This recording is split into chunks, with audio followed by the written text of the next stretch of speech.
Good evening, sir. I am Sergeant Turner from 1st Squad, 2nd Platoon, Bravo Company, and I will be conducting this squad ambush brief.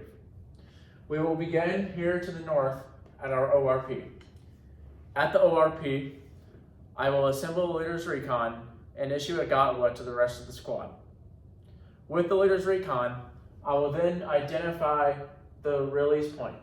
At the release point, I will ensure that it is outside of enemy visual range and then place a chem light in order for it to be identifiable in the future. After identifying the release point, I will then move with the leader's recon to scout out the S&O positions. The far side security will be found here, and the near side security will be found here. The near side security team will be consisted of the Alpha team leader and the automatic rifleman. The far side security team will consist of the grenadier and the rifleman.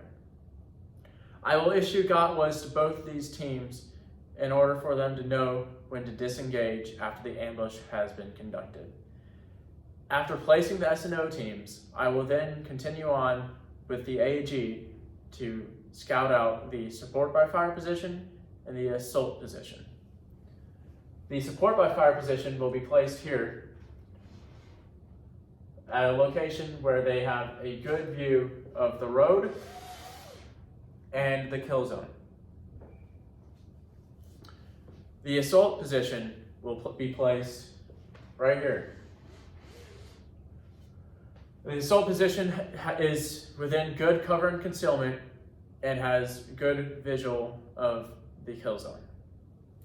After scouting out these two positions, I will then move back to the ORP and gather the rest of the squad. Moving with the rest of the squad, I will then place the support by fire position. The support by fire position will consist of the AG, the gunner, and the ammo bearer. I will then move to place the assault team.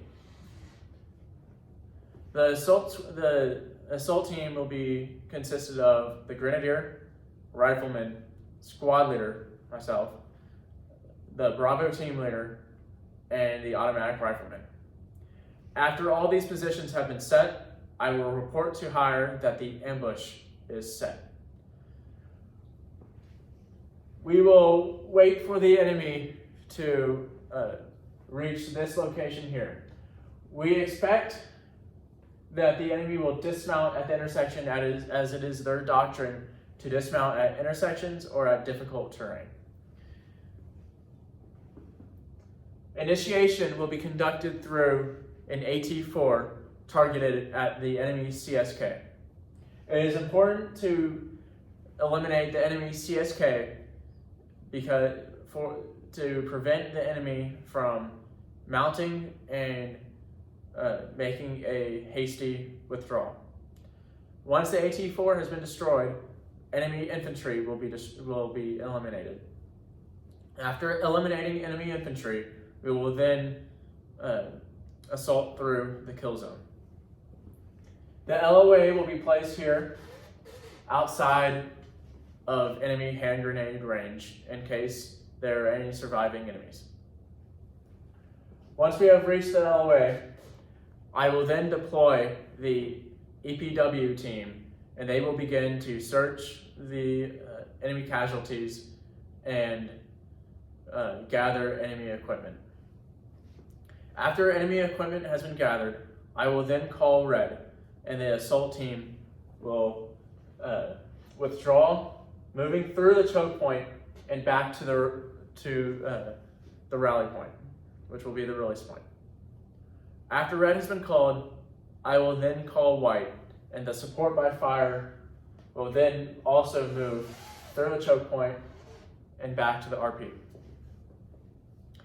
After white has been called, I will then call blue, and EPW will detonate the captured enemy equipment. After the enemy equipment has been detonated, EPW will withdraw, and I will go with them. After hearing the enemy equipment being detonated, the S&O teams will also withdraw. After all the teams have withdrawn and moved back to the ORP, we will then call a security halt in order for accountability to be taken. Thank you, sir. This concludes my brief.